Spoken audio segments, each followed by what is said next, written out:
પોતાને મામાને ત્યાં. કૃષ્ણદેવરાયની સભા, વિદ્યાનગર નામનું એ સમયની બહુ મોટી રાજધાની. જો ભારત વર્ષનો ઇતિહાસ લખવામાં ઘણી બધી ખામીઓ રહી ગયેલી છે. ઉત્તર ભારતને જોઈને ઇતિહાસ લખાયા, પણ દક્ષિણ ભારતમાં પણ બહુ પ્રતાપી રાજાઓ હતા. આ કૃષ્ણદેવ રાય રાજા એટલા મોટા રાયની રાજધાની હતી, કેટલું મોટું રાજ્ય એનું તો આખું દક્ષિણ ભારતથી છે બંગાળ સુધીનો સ્પર્શ એના શાસન હેઠળ હતો. અને એ સમયનું આ વિદ્યાનગર બહુ મોટી એ રાજધાની હતી. આટલા મોટા રાજ્યની, એટલો મોટા દેશના રાજા કૃષ્ણદેવરાય. અને નક્કી કર્યું સર્વ મતોના આચાર્યોને હું બોલાવું, શાસ્ત્રાર્થ થાય, અને જે જીતી જાય શાસ્ત્રાર્થમાં એની શરણે જઈ એને ગુરુ બનાવી એની કંઠી ધારણ કરી અને એ ધર્મ પાડો. અને યથા રાજા તથા પ્રજા, જો રાજા એનો સ્વીકાર કરે તો સમગ્ર પ્રજા પણ એ મતને અનુસરે. અને વિદ્યાનગરમાં બહુ મોટો શાસ્ત્રાર્થ ચાલી રહ્યો છે. બધા જ મતોના પ્રકાંડ પંડિતો આવેલા છે. શ્રી મહાપ્રભુજીના મામા કૃષ્ણદેવ રાયના કોષાધ્યક્ષ હતા. અને મહાપ્રભુજી પોતાના મામાને ત્યાં પધાર્યા છે. મામાને ત્યાં પધાર્યા છે. ઠાકોરજીમાં શ્રદ્ધા નથી, વૈષ્ણવ નથી, એટલે મહાપ્રભુજીએ કહ્યું કે હું તમારા હાથનું ભોજન નહીં લઈ શકું અને મુકામ પણ હું ગામની બહાર કરીશ. મામા નારાજ થઈ ગયા કે આ નાનું બાળક, હું એનો મામા છું અને મને ધર્મ શીખવાડે છે, આને કેમે કરીને આ શાસ્ત્રાર્થમાં પ્રવેશ નહીં કરવાનો. એટલે દ્વારપાલમાં કઈ રાખ્યું છે, જો આ વલ્લભાચાર્યજી જો અહીંયા પધારે તો એમને પ્રવેશવા નથી દેતા. મહાપ્રભુજી તો ગામની બહાર બિરાજ્યા છે અને અહીંયા તો શાસ્ત્રાર્થો ચાલી રહ્યા છે. કૃષ્ણદેવ રાય સોનાના સિંહાસન પર બિરાજેલા છે. નીચે પંડિતો માટે સુંદર સ્થાનો બનાવવામાં આવ્યા છે. એક પછી એક પંડિતો સામે આવે, વેદોના પોતાના પ્રમાણો આપવામાં આવે, ઉપનિષદના પ્રમાણો આપવામાં આવે, પોતપોતાના મતો અને યુક્તિ બનતે પોતાની યુક્તિ અને તર્ક વિતર્કો કરી કેમ કરીને જીતી લઉં. કારણ કે બધાનું લક્ષ્ય શું છે, રાજાએ નક્કી કરેલું છે કે જે શાસ્ત્રાર્થમાં જીતશે એને 100 મણ સોનાથી અભિષેક કરાવીશ. એટલે આ વિદ્વાનોનું ધ્યાન એ 100 મણ સોના ઉપર છે કે જે જીતે ને 100 મણ સોનું મળે. એટલે યુક્તિ બલ કરી કેમ કરીને પરાસ્ત બધાને કરી અને શાસ્ત્રાર્થ જીતી લેવો એવા પ્રયાસ ચાલી રહ્યા છે. અનેક દિવસ થઈ ગયા, કોઈ નિરાકરણ આવતું નથી. રાજાને ચિંતા થવા લાગી કે આમાં નિરાકરણ આવશે કઈ રીતે. મહાપ્રભુજીને સમાચાર મળ્યા શાસ્ત્રાર્થ ચાલી રહ્યો છે. गज गति चाल चले श्री वल्लभ, इनकी कृपा भय सब सुलभ. रवि के उदय किरण जो बाढ़ी, तैसे ही सभा पात उठी ठाड़ी. मूल पुरुषમાં દ્વારકેશજી લખે. અને મહાપ્રભુજી ગજ ગતિ, એક મદમસ્ત ગજરાજ જે બેફિકર થઈ નિશ્ચિંત બની અને વનમાં વિચરણ કરતો હોય એમ શ્રી મહાપ્રભુજી નિશ્ચિંત બની અને પધારી રહ્યા છે કે આ બધાને તો હમણાં પરાસ્ત કરી દઈશ. 7 વર્ષના શ્રી વલ્લભ અને કેવું પ્રકાંડ તેજ, માનો સાક્ષાત સૂર્યનારાયણ ભૂતલ પર પધાર્યા હોય એવું તેજ વિદ્વાનોને લાગે છે. જે દ્વારપાલોને તો પ્રવેશવાની ના કહી હતી, એમને પ્રવેશવા ન દેતા, મહાપ્રભુજીનું તેજ જોયું, સાષ્ટાંગ દંડવત પ્રણામ કર્યું. અને મહાપ્રભુજીના પધારે અનેક વિદ્વાનો વિરાજમાન છે. અને જ્યારે સૂર્યનારાયણે પ્રવેશ કર્યો હોય, કોઈને ખબર ન પડી કે બધા ક્યારે ઊભા થઈ ગયા. એવું તેજ મહાપ્રભુજી, એવો આદર મહાપ્રભુજી માટે નીકળ્યો. એક નાનકડા બાળકને જોઈ, એની વિદ્વત્તા, એનું તેજ જોઈ મોટા મોટા વડીલ વિદ્વાનો પણ ઊભા થઈ નમન કરવા લાગ્યા. અને મૂળ પુરુષમાં દ્વારકેશજી વર્ણન કરતા કહે, બધા વિદ્વાનો એક પછી એક સામે આવે. મહાપ્રભુજી વેદોના, ઉપનિષદોના, ભાગવતના, ગીતાજીના એક એક પ્રમાણ આપતા જે વિદ્વાન આવે થોડી ક્ષણ થાય દંડવત કરીને ઊભા થઈને ચાલતા થાય, જે વિદ્વાન આવે પરાસ્ત થાય દંડવત કરીને ચાલતા થાય. આખી સભામાં જેટલા વિશ્વભરના પ્રકાંડ પંડિતો હતા બધા વંદન કરીને બાજુમાં બેસી ગયા. મહાપ્રભુજીએ ચારે બાજુ જોયું, હજી કોઈ બાકી છે? બધા વિદ્વાનો કહે, આપ તો સાક્ષાત નારાયણ છો, આપની આગળ કોણ શાસ્ત્રાર્થ કરી શકે? વંદન કર્યા અને કૃષ્ણદેવ રાયને થયું, મને મારા ગુરુ આજે મળી ગયા.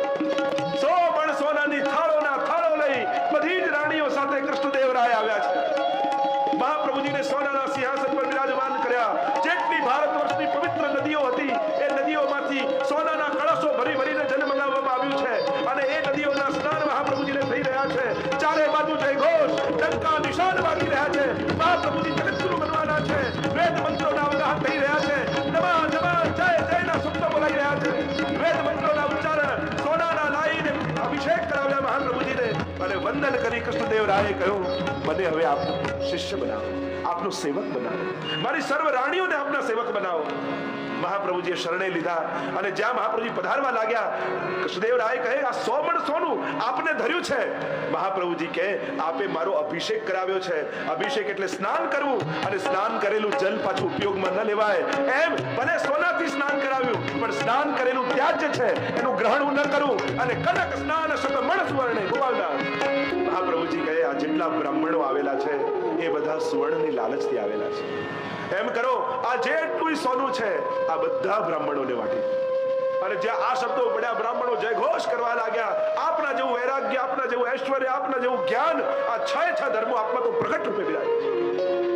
કૃષ્ણદેવરાય કહેવા લાગ્યા આપની શરણે આવ્યો છું એટલે કંઈક ભેટ તો સ્વીકાર કરો. પોતાના રાજ્ય કોષમાંથી બીજો સોનાનો ભરેલો થાળ લઈને આવ્યા. મહાપ્રભુજી કહે આ પ્રજાના કરનું છે, આના પર તારો અધિકાર નથી, પણ હા તારા પુરુષાર્થની આમાંથી 7 સોના મોરો છે, અને તારા પુરુષાર્થની તારા પરિશ્રમની છે, એટલે દૈવી જાણી એનું ગ્રહણ કરું છું. મહાપ્રભુજીએ 7 સોના મોર લીધી, અને એ 7 સોના મોર દૈવી જાણી અને શ્રીનાથજી બાબાના નુપુર સિદ્ધ કરાવ્યા, જે આજે પણ શ્રીનાથજી બાબા સોનાના નુપુર ધરે છે. મહાપ્રભુજી આગળ ચાલ્યા અને પાછું વળીને જોયું, એવા શ્રી વલ્લભનું વૈરાગ્ય દૈવી હતું એ ગ્રહણ કર્યું, સ્નાનવત જાણી આ સ્વર્ણ મહાપ્રભુજી જાણી સર્વવાદીઓને પરાસ્ત કરી. જેટલા મતના હતા, અને એ સમયે મહાપ્રભુજીને સુવર્ણના સિંહાસન પર બદરાવી અભિષેક આદિ થયા પછી સર્વ મતના આચાર્યો ભેગા થયા અને શ્રી મહાપ્રભુજીને તિલક અક્ષત માલા ધરાવી છત્ર ધરાવીને કહ્યું કે આપ તો જગત ગુરુ છો. બોલીએ જગત ગુરુ શ્રી વલ્લભાધીશ, જગત ગુરુ શ્રી વલ્લભાધીશ, જગત ગુરુ શ્રી વલ્લભાધીશ. ચારે બાજુ જય ઘોષ થવા લાગ્યા. વિશ્વભરમાં વાત ફૂટી ગઈ. સર્વ મતોને નિરાશ કરી શ્રી વલ્લભ અબ જગત. બોલીએ વલ્લભાચાર્ય કી જય. એ સતમણ સુવર્ણે જ્યારે સ્નાન થયું અને સર્વ વિદ્વાનો દ્વારા જ્યારે મહાપ્રભુજીનો અભિષેક થતો હતો, એ સમય શ્રી વલ્લભનું સ્વરૂપ અદ્ભુત દર્શન આપી રહ્યું. સુંદરદાસની વાર્તામાં આવે ને, સુંદરદાસ એવા મહાપ્રભુજીના સેવક કે વલ્લભ સિવાય એમને બીજે ક્યાંય સૌંદર્ય દેખાય જ નહીં. ક્યારે કોઈના વખાણ પ્રશંસા એમના મુખેથી નીકળે જ નહીં, કારણ કે બીજું એમને સુંદર લાગે જ નહીં વલ્લભ સિવાય. એકવાર પ્રસાદ લેવા બેઠા હતા અને પ્રસાદ લેતા હતા એટલામાં કોઈ વૈષ્ણવે પૂછ્યું કે કેવું લાગ્યું, અને ત્યારે બોલ્યા કે સુંદર સુંદર, અદ્ભુત, ખૂબ સુંદર.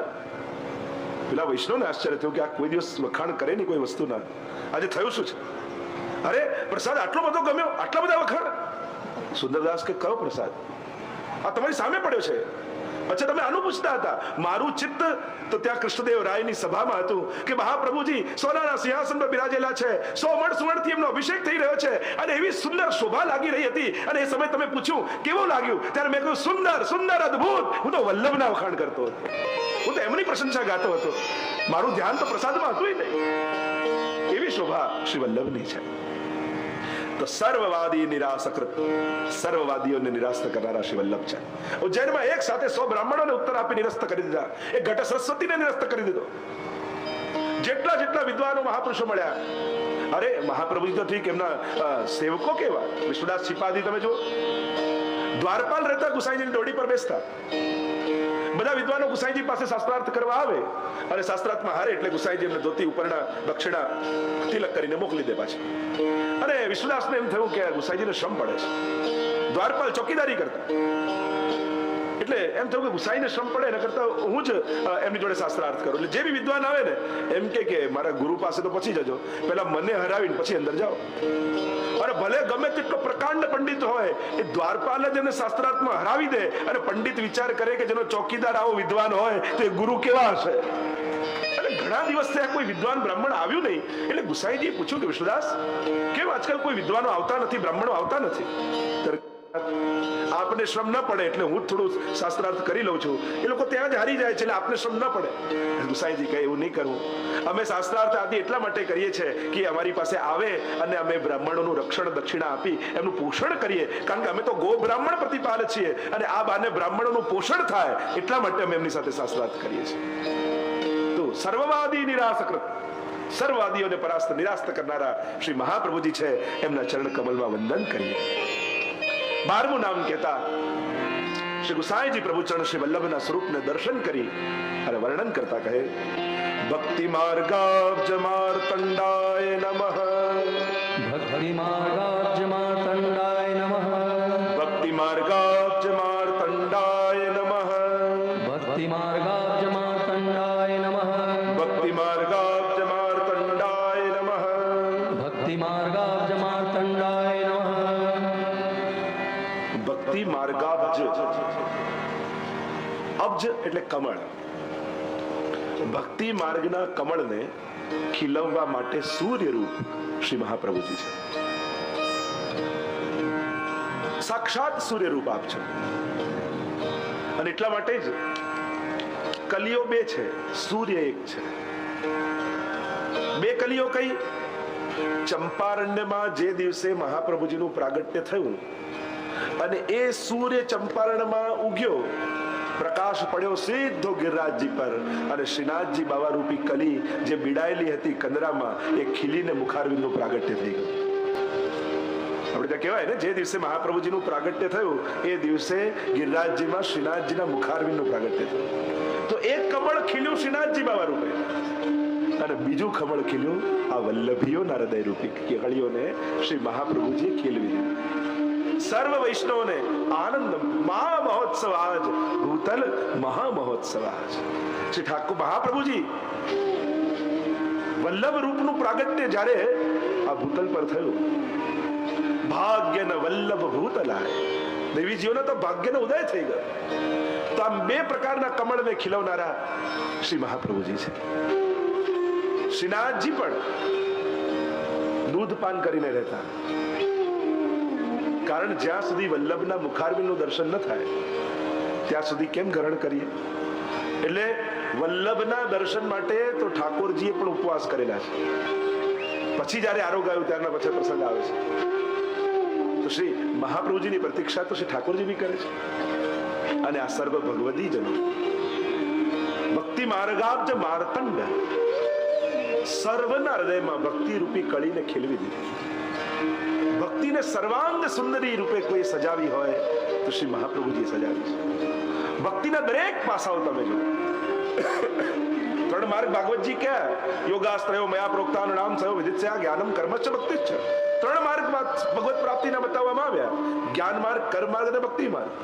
જ્ઞાન નિષ્ઠા તદા જ્ઞેયા સર્વજ્ઞો યદા ભવેત, કર્મ નિષ્ઠા તદા જ્ઞેયા યદા ચિત્તમ પ્રસિદ્ધતિ, અને ભક્તિ નિષ્ઠા તદા જ્ઞેયા યદા કૃષ્ણ પ્રસિદ્ધતિ. ભક્તિની સફળતા અને ભક્તિને ખીલવવાનું કોઈ કાર્ય કર્યું હોય તો શ્રી મહાપ્રભુજીએ કર્યું છે. ભક્તિની વ્યાખ્યા ત્રણ જણાએ કરી શાસ્ત્રોમાં: સાંડિલ્ય મુનિ, નારદજી અને વ્યાસજી. આ ત્રણ જણાએ ભક્તિનું ડેફિનેશન આપ્યું છે, વ્યાખ્યા કરી છે. સાંડિલ્ય મુનિએ કરી સા પરાનુરક્તિ ઈશ્વરે, પ્રભુમાં પરમ અનુરક્તિ એ ભક્તિ. નારદજી કરી સાતુ અસ્મિન પરમરે પ્રેમ રૂપા અમૃત સ્વરૂપા ચ ય લબ્ધ્વા પુમાન સિદ્ધો ભવતિ અમૃતો ભવતિ તૃપ્તો ભવતિ. બાકી નારદજીના ભક્તિ સૂત્રો છે. અને ત્રીજી વ્યાખ્યા વ્યાસજીએ કરી મહાત્મ જ્ઞાન પૂર્વસ્તો સુદૃઢ સર્વતો અધિક સ્નેહ ઇતિ ભક્તિ. વ્યાસજીની વ્યાખ્યા મહાપ્રભુજી સ્વીકૃત કરી, કારણ કે ભક્તિની સંપૂર્ણ વ્યાખ્યા છે. કારણ કે મહાત્મ જ્ઞાન વગર પ્રેમ પણ દ્રઢ નહીં થાય. એટલે પહેલે કહું મહાત્મ જ્ઞાન પૂર્વસ્તુ. ભક્તિ કહેવાય કોને? ભક્તિ ખીલે કઈ રીતે? તો કહ્યું સૌથી પહેલા મહાત્મ જ્ઞાન.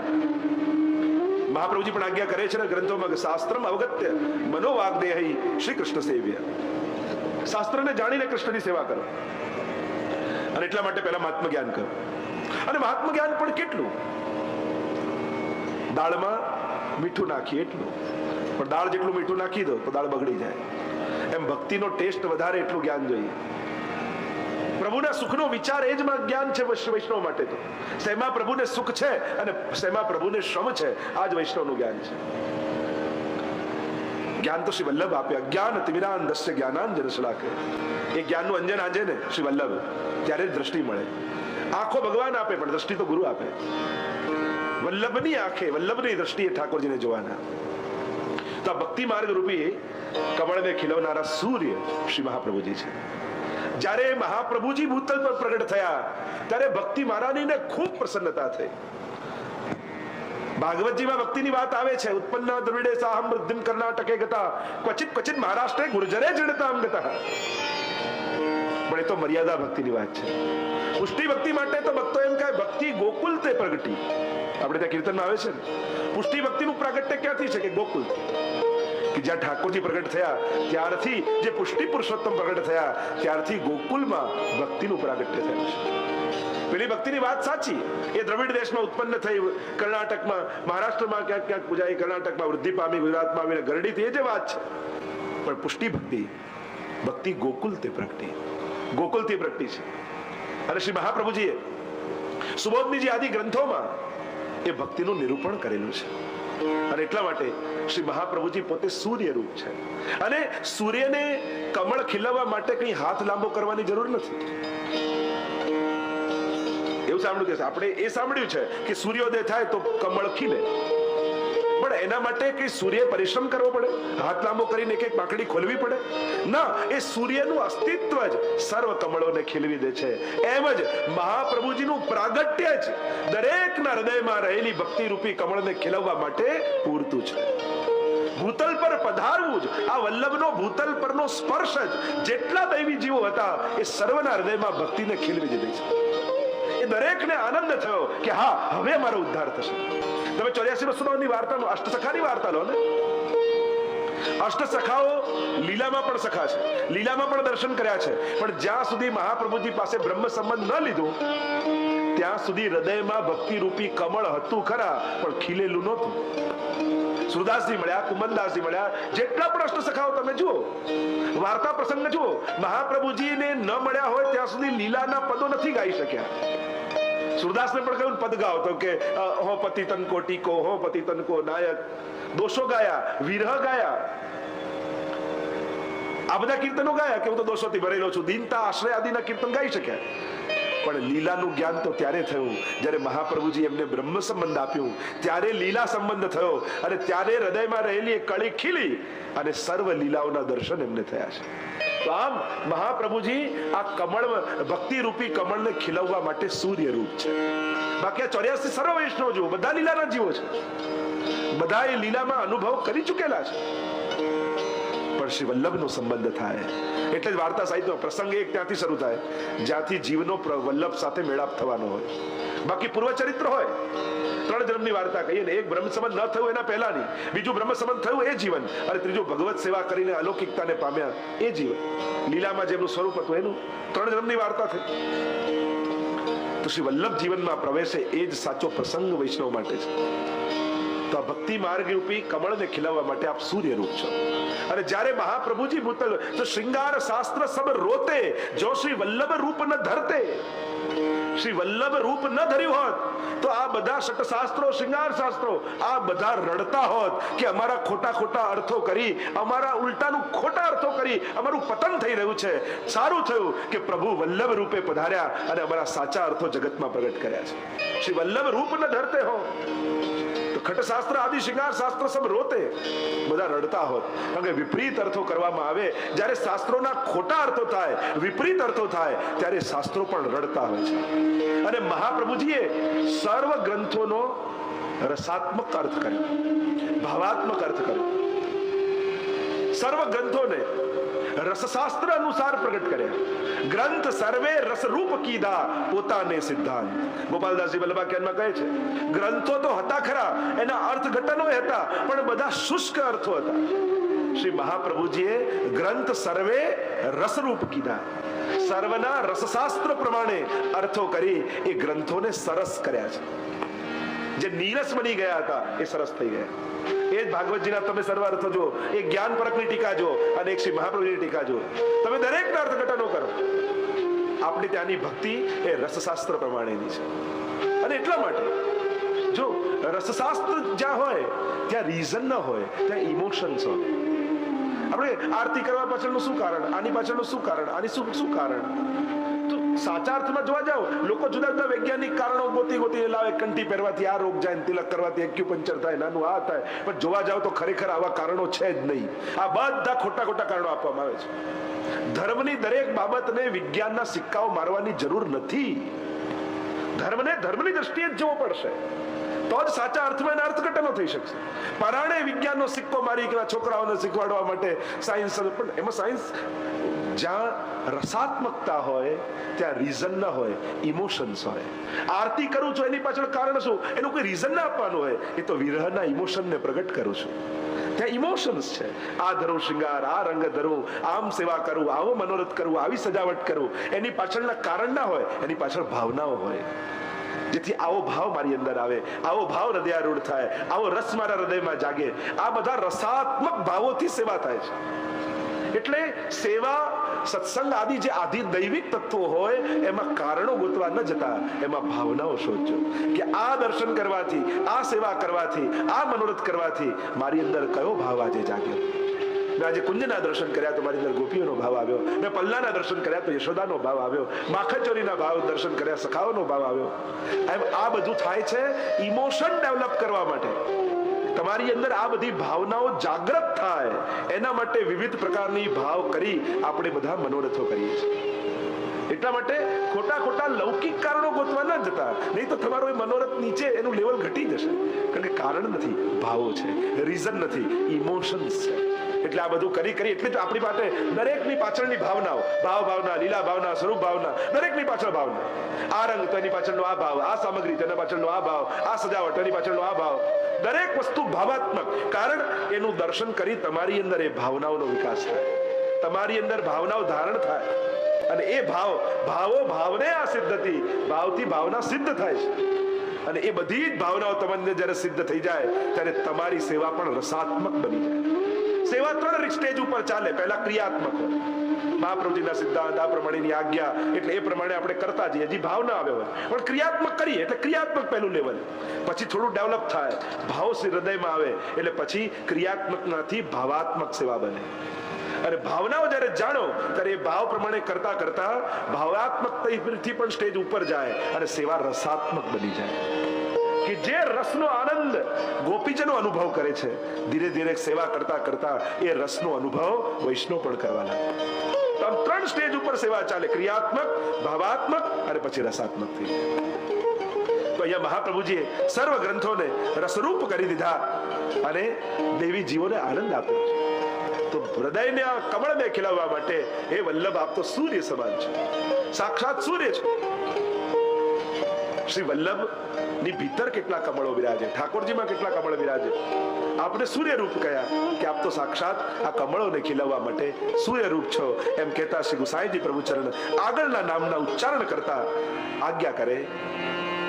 સ્ત્રી શુદ્રાદુદ્ધિક્ષમાય નમઃ, સ્ત્રી શુદ્રાદુદ્ધિક્ષમાય નમઃ, સ્ત્રી શુદ્રાદુદ્ધિક્ષમાય નમઃ, સ્ત્રી શુદ્રાદુદ્ધિક્ષમાય નમઃ, સ્ત્રી શુદ્રાદુદ્ધિક્ષમાય નમઃ, સ્ત્રી શુદ્રાદુદ્ધિક્ષમાય નમઃ. સ્ત્રીઓ તથા શુદ્રોના ઉદ્ધાર કરવામાં આપ સમર્થ છો. એવા શ્રી વલ્લભને આપણે વંદન કરીએ છીએ, જેમણે સ્ત્રીઓ અને શુદ્રોનો ઉદ્ધાર કર્યો. આથી 500 વર્ષ પહેલા જાઓ, સ્ત્રીઓને અધિકાર નહોતો. મંત્ર ન જપવા દે, મંદિરે ન જવા દે, કેટલા બંધનોમાં રાખેલા. અને એ સમય મહાપ્રભુજીએ કેટલી મોટી ક્રાંતિ આપણા હિન્દુ સમાજમાં કરી. પ્રત્યેક સ્ત્રીઓને પણ બ્રહ્મ સંબંધ આપી સેવાનો અધિકાર મહાપ્રભુજી આપ્યો. વેદોના સાર રૂપ ભાગવતજી આપ્યા, મંત્રો આપ્યા, પાઠ અને સ્તોત્રો આપ્યા, અને સ્ત્રીઓને પણ ભક્તિ કરવાનો અધિકાર સ્થાપિત કર્યો છે. આમ સ્ત્રીઓના ઉદ્ધારક શ્રી વલ્લભ છે. શુદ્રોને ભક્તિનો અધિકાર નહોતો, એમને પ્રભુ ભજનનો અધિકાર નહોતો. એવા શુદ્રોનો પણ ઉદ્ધાર કરનારા મહાપ્રભુજી છે. આજે લોકો વાત કરે પણ આ વાત મહાપ્રભુજીએ 500 વર્ષ પૂર્વ કરી છે. શુદ્રોને પણ સેવાનો અધિકાર આપ્યો. કેટલા સેવકો, મોનાભંગીની વાર્તા આવે, ચૌડાની વાર્તા આવે, યાદવદાસ કુમારની વાર્તા આવે, કેવા કેટલા શુદ્ર વૈષ્ણવો કે જેના ઉપર વલ્લભની કાનીથી એમને ઠાકોરજી સાનુભાવ જતાવા લાગે. આમ સ્ત્રીઓ અને શુદ્રોના ઉદ્ધાર કરવા વાળા મહાપ્રભુજી, મહાપતિત ઉદ્ધાર ને જાણો. શ્રી મહાપ્રભુજી તો મહાપતિત જીવોના ઉદ્ધાર કરવા પધારેલા છે. તમે અનેક પ્રસંગો જોઈ. ગોકુલનાથજી ટીકામાં લખે કે વેદોનો અધિકાર શુદ્રોને શાસ્ત્રોમાં નથી બતાવવામાં આવ્યો, કારણ કે એ તો દ્વિજને અધિકાર છે. જેના જનોયાદી સંસ્કાર થાય એ દ્વિજ કોને કહેવાય કે જેનો 2 વાર જન્મ થાય છે. એક માના કુખે જન્મ લે અને બીજી વાર જનો યાદી લઈ એનો બીજો જન્મ થાય છે. તો ગોકુલનાથજી કહે મારા મહાપ્રભુજીએ બ્રહ્મ સંબંધ આપી આ શુદ્રોને પણ દ્વિજ કરી દીધા, કારણ કે બ્રહ્મ સંબંધ પણ બીજો જન્મ કહેવામાં આવે છે. નવો જન્મ કહીએ છીએ બ્રહ્મ સંબંધને પણ. એટલે વૈષ્ણવ પણ દ્વિજ થઈ ગયા. આ જેટલા વૈષ્ણવો છે એ બધા દ્વિજ છે. એકવાર એમનો જન્મ તો માના કુખે થયો, બીજી વાર શ્રી મહાપ્રભુજીએ બ્રહ્મ સંબંધ આપી વૈષ્ણવ તરીકેનો એમને જન્મ આપ્યો છે.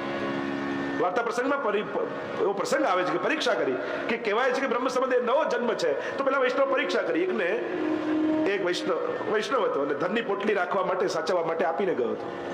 જેને આપીને ગયો હતો એને બ્રહ્મ સંબંધ લીધો અને એને સાંભળ્યું કે બ્રહ્મ સંબંધ તો નવો જન્મ કહેવાય. એને થયું કે હું કેમ માનું કે નવો જન્મ થયો, પરીક્ષા કરીશ. એટલે પેલો વૈષ્ણવ જે ધન લેવા માટે આવ્યો અને કહ્યું લાવ મારું ધન. તો પેલો કે આ જન્મમાં તે મને કોઈ ધન આપ્યું નથી. બ્રહ્મ સંબંધ પહેલા આપેલું ને, એટલે પેલા પરીક્ષા કરી. આ જન્મમાં તે મને કંઈ આપ્યું નથી. પેલો કે અરે થોડા દિવસ પહેલા તો આપીને ગયો. કહું છું ને તને, આ જન્મમાં તે મને કંઈ આપ્યું નથી. અને ચર્ચા ચાલીને બહુ મોટો ઝઘડો થયો, રાજા સુધી ગયો. રાજાને પેલા ફરિયાદ કરી કે આને હું ધનની પોટલી રાખવા આપી ગયો હતો ને હવે એમ બોલે છે કે આ જન્મમાં તે મને કંઈ નથી આપ્યું. રાજા કે પરીક્ષા કરીશું. કઈ રીતે કરીશું? કે અંગારા છે હાથમાં લે અને પેલો વૈષ્ણવ એમ કે આ જન્મમાં એને મને કંઈ આપ્યું નથી. જો એ સાચું બોલતો હશે તો અંગારા એને કંઈ નહીં કરે, ખોટું બોલતો હશે તો હાથ બળી જશે.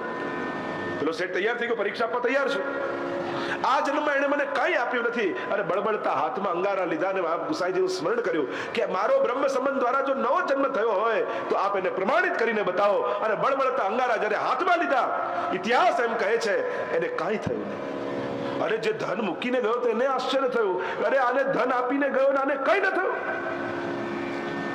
અંગારા ખોટા છે કે એનો હાથ ખોટો છે કે મારી વાત ખોટી છે? કઈ રીતે આ સંભવે? રાજાએ કહ્યું આ વાત સાચું બોલે છે, આ જન્મમાં તેને કંઈ નથી આપ્યું, અને સાબિત કરીને બતાવી દીધું. અને પેલો તો દુઃખી થઈ ગયો. પાછો પેલો પોતાની દુકાને ગયો અને જેને ધન લીધું હતું એ ધનની પોટલી લઈને પેલા વૈષ્ણવ પાસે આવ્યો. અરે કહ્યું લે આ તારું ધન. અરે તે તો પરીક્ષા આપી, તારું હાથ ન મળ્યું, આ સંભાવ કઈ રીતે થાય? ત્યારે પેલા કહ્યું કે હું પરીક્ષા કરતો હતો કે બ્રહ્મ સંબંધથી નવો જન્મ થાય છે કે નહીં. તે મને ધન આપેલું, વાત સાચી, પણ બ્રહ્મ સંબંધ પહેલા આપેલું અને મેં બ્રહ્મ સંબંધ લીધું, મારું નવું જન્મ થયું. એ ગુસાઈજી મને પ્રમાણિત કરીને બતાવ્યું છે. એમ દરેક વૈષ્ણવ બ્રહ્મ સંબંધ લઈને દ્વિજ બને છે.